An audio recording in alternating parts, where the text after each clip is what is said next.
All right, people, welcome. Harmless me here, talking about what I want to talk about in real time for a few real people out here, just like you and just like me.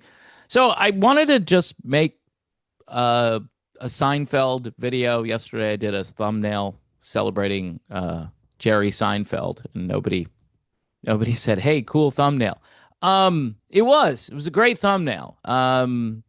One of Jerry's famous phrases, "Who are these people?" Right? And so I've really been struggling with the way humanity has behaved in recent years, especially since the thing-demic of 2020 and 2021. I think humanity changed and has not gone back. There are T-shirts out there that say the old normal isn't coming back, but Jesus is. And I'm cool with Jesus coming back. And people talk to me about how that's ridiculous and just all the things that humanity likes to do and say. And so I'm here by the grace of God. I'm here because I want to talk about certain things. The channel isn't just about music. I dropped the whole music title. It's not the Music Observer. It's not. Um, that's not the main focus of this channel, believe it or not. Uh, the main focus, even though it's kind of hidden a little bit, and some people don't like because it's a bait and switch. They will leave me comments like, "Oh, I came here for the journey content, but then you hit me with this crap, so I'm out." Cool. I mean, there are hundreds of channels to choose from here on YouTube, and I would advise you to find the one that you like, where you're not offended, where it's not a bait and switch, where somebody is just, somebody wants to talk about music only. They want to talk about a guitar player and the tone and the phrasing of a vocalist or whatever it is. They want to break down a song line by line. They want to go back to 1985 and tell you about something that you probably should already know about if you're of a certain age. And if you don't, you want to learn it, great. You want to hear it again, great. I mean, those are things that I guess people are really interested in, either through escapism or just because you don't want to be bothered by something that is maybe a little more important. And I'm saying that uh, in all love and grace, right? People always say, you got to love people, right? And I try and I struggle. I struggle. I mean, here's, what the Bible says, right? Jesus said to love people as much as you would love yourself, right? Well, what if you don't love yourself every day? I propose this to somebody. I'm like, I don't wake up in the morning and go, man, do I love myself? Oh. And so I think it's interesting that if you're gonna love people as much as you love yourself, what if, you're not, in love with yourself? You're upset about the things that you continue to do wrong. Um, like a Romans 7 thing, like where Paul is sitting there going, "Hey, the things I want to do, I don't do, right? And the thing that I hate, I continue to do that." And so what a wretched person I am. So it's kind of like it's what is it? A paradox. It's a paradox. I'm supposed to love people the way I love myself. Love God with all your heart, mind, soul, and strength. What if your soul is a damaged soul? What if you don't have a lot of strength to love? I mean, I don't think anybody really contemplates that. They just listen to the words of scripture and they think to themselves, yes, I'm not doing enough. I'm not trying hard enough. I'm not being, Christian enough or what. It's like you're defective and every human being is defective. They're born defective. Well, that's a really low view of humanity. Well, it's true. And if you don't believe that happened at the beginning, the garden, were, again, disobedient children of God, and they had everything and they threw it away because they decided to rebel. And humanity continues to rebel every moment of every day. And if you're not acknowledging that, you're not in the game. You're not you're just like on the outside looking in. And that's fine too, because that's a part of rebellion. But I've noticed that humanity has taken a more darker approach to things, especially since the pandemic. And it may be just me observing that. It may be the fact that I am maybe a little more dialed in and tuned in because you get to a certain age, right? And you can do one of two things. You can put your head in the sand, which I think is a legitimate approach, by the way. I think it's totally fine that if you want to just pursue pleasure to kind of block out the darkness, that's a normal human response to it. The other is to be awake and say, "Hey, I ain't participating in this anymore." I had a long conversation with somebody yesterday about social media, and I said, "I just can't keep up." A friend of mine, or somebody that's more close to my wife than me, he's decided to go back to a flip phone. And you're thinking to yourself, "Wow, that's crazy. You're going to miss all the notifications. What if somebody wants to send you a link to something? What are you going to do?" I don't know. I guess they can still send you a text, right? A basic text, not a link, just words. They could send you words, right? And they could say, "Bob, you need to check out this link." And I'm gonna write out find a way to write out the address if they can't send an actual link.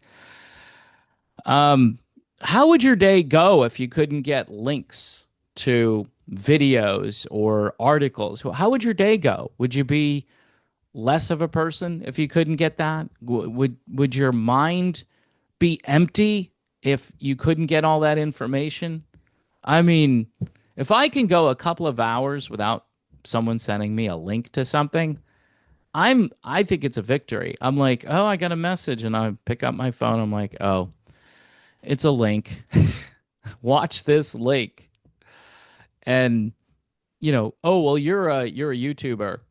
You're the one who decided to do this." Yeah, I decided to do this, but I didn't decide to give my life over to technology for the day. That wasn't my goal. My goal was to make videos and to talk about things.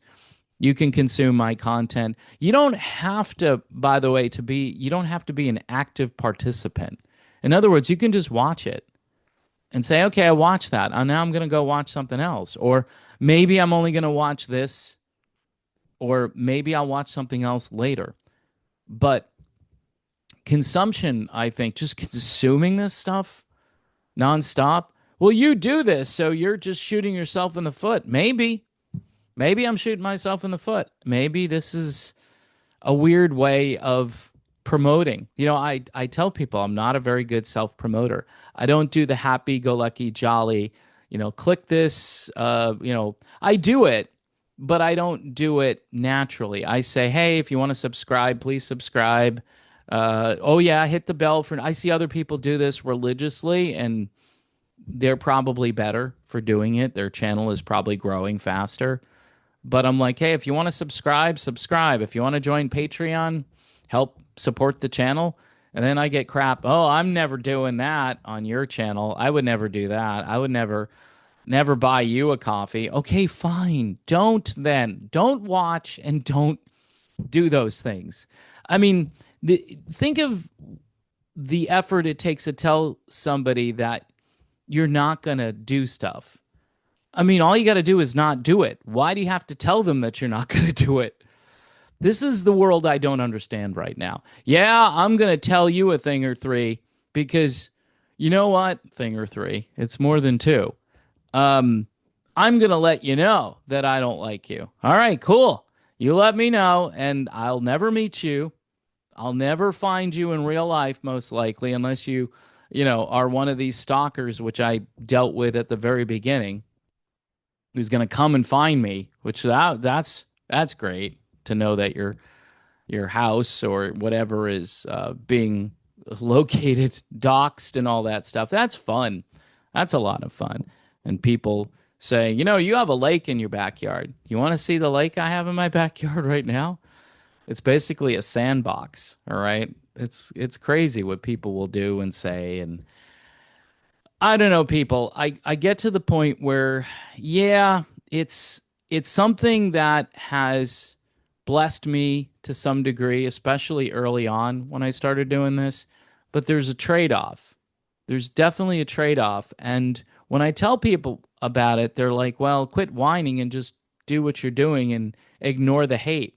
Well, I've allowed the hate to come in because everyone told me you got to do this. You got to do this. This is social media and you got to allow this because it makes the algorithm happy or whatever. And so I have no idea. I have no idea anymore about any of this stuff.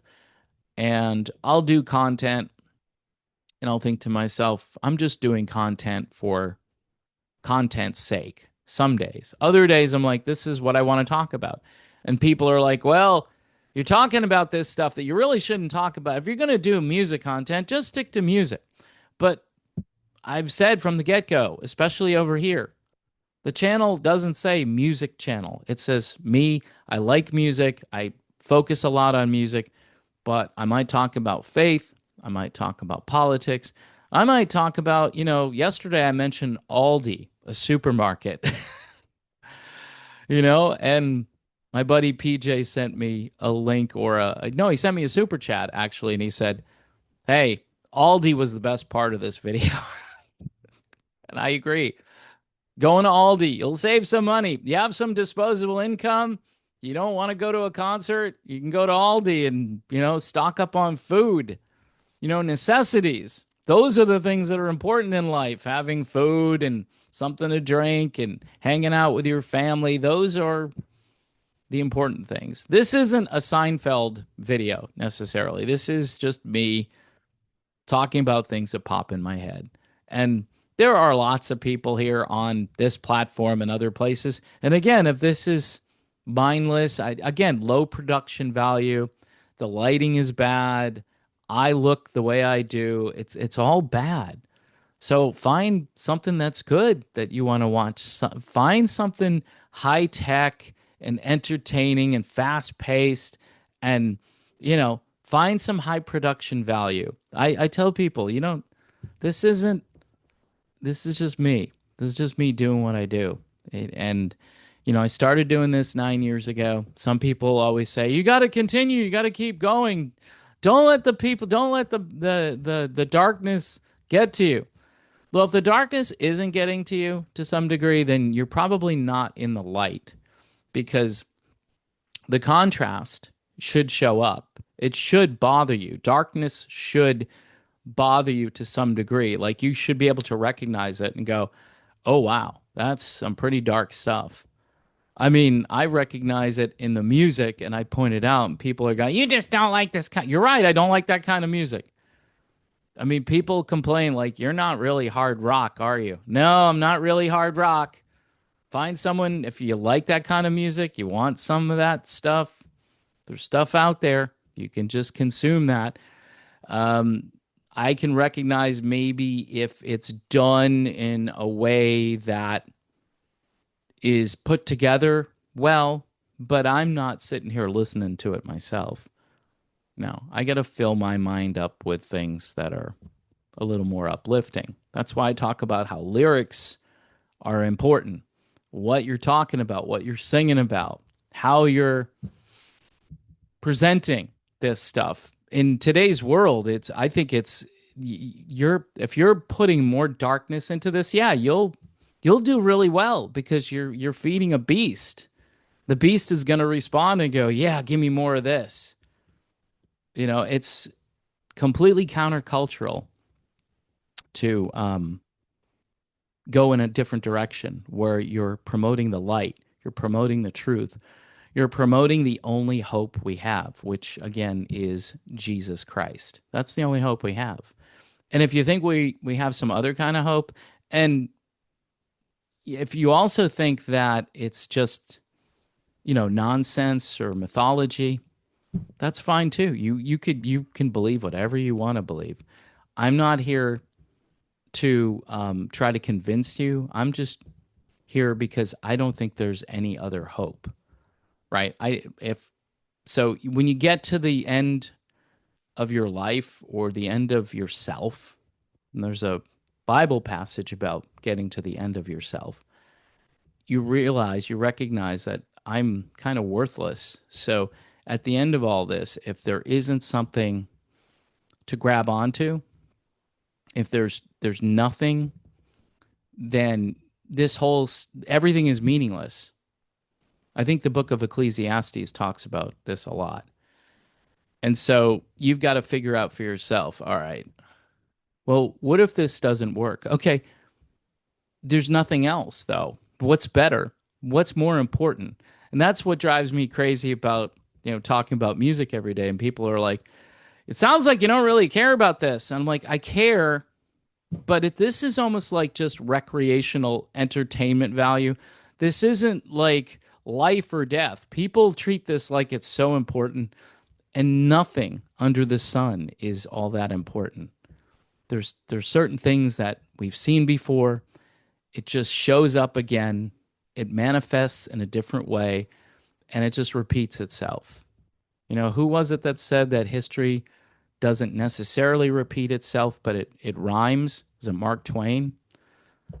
And there's truth to that. There's truth. There's nothing new under the sun, according to Solomon, who prior to Jesus was the wisest person, right? According to the Bible, and maybe according to other people. And everybody is saying it. To quote the current president, which people apparently just can't even, they can't listen. As soon as you start talking about Trump, they're just like, oh, I came here to hear about Journey, but you started talking about MAGA crap. So I left. Fine. I'm cool, man. I'm cool. I've lived long enough to know that it's all right if you don't want to get involved with that. Get involved with the stuff that you like then. I don't think I've ever gone to a website or anything where I've felt the need to say, man, I don't like what you're talking about. Why are you talking about this stuff? I came here for X and you delivered Y to me, so I'll never watch you again. Cool. I mean, to put in that much effort to tell somebody that you're not liking what they're saying, just don't watch. You don't have to tell people. I mean, if you're getting bad service from a company and you want to leave feedback to tell them that they're providing you bad service, I get that because they're not going to correct their service, but I'm not really providing anybody with a service here. This isn't that meaningful. I am not here to fix your washer and dryer. If I was and I did a crappy job, then you might want to let me know I did a crappy job so I can figure out how to do it better the next time. But I'm really not doing that. This is mindless. What I'm doing, completely mindless entertainment for the most part. Sometimes I provide maybe some insight. Maybe I provide some interesting information to you. But at the end of the day, this isn't life or death, and I'm not claiming. I don't claim to be, especially with music. People say, "Oh, you really know your stuff." I don't know my stuff compared to there are people who do this better, and there are smarter people. There are people who have actually studied music and can play music. I haven't done either one of those things. I'm a layman. That's what I am. I spent a few years doing radio broadcasting. Whoop-de-doo, right? So did thousands of other people who probably know the industry better than I do and probably have had life experiences which make them more knowledgeable and a better resource. And I would say, good, go and listen, go and learn, or don't. Go for a walk outside. I tell my friends, you really need to get outside. That's what you need to do. You need to find something that you're passionate about and that can help you as a human being because life goes by really fast and it's going by faster. As you get older, it goes by faster. And you wake up and you're like, thank you. Thank you, Lord, for waking me up this morning again. And I get to see this again. And it's awesome. For the most part, it's awesome. Yeah, there's some stuff about the world right now which can really bring you down, but you probably need to focus on the light and not the darkness. Hence, I don't really have time for darkness, whether it's music, whether it's the culture, whether it's politics, the dark stuff. I don't get it. People shooting other people because they disagree with them on foreign affairs, politics in the Middle East or something. Yeah, that gets a little dicey. And then if you weigh in and you talk about it, you're like, oh, you're for this group or that group. No, I'm for peace. That's what I'm for. Uh, the person I'm most concerned about, Jesus, he's called the Prince of Peace. So I'm for peace. I'm not for war. So anyway, sorry about the rambling. I think I was set off by something that I read earlier. And I'm thinking to myself, it's kind of a slow day in the world of classic rock today. I've documented the demise. I've documented all of this, I don't know, unraveling of what once was. And we're debating about cover bands, tribute bands, bands that should retire. And then people come along and say, who are you to say they should retire? I'm nobody. You're right. I'm an absolute nobody.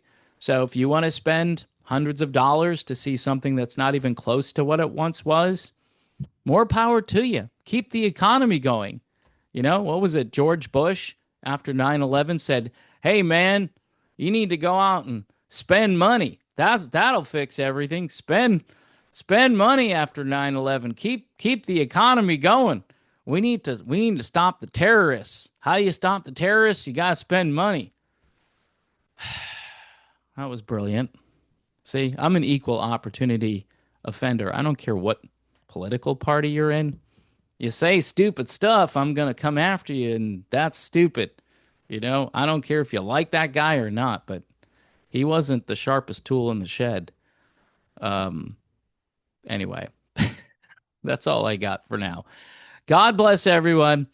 If you'd like to buy me a coffee, there'll be a link in there. I know people get mad when I say, hey, buy me a coffee. I had 82,000 subs on the other channel, and now I have 5,000. So I'm working my way back. But things have changed a lot in the last 6 months. And again, I appreciate those who continue to support me on Patreon. I don't twist anyone's arm. In fact, when people leave, I say, hey, thanks for doing what you did while you were here. It was helpful. So there you go.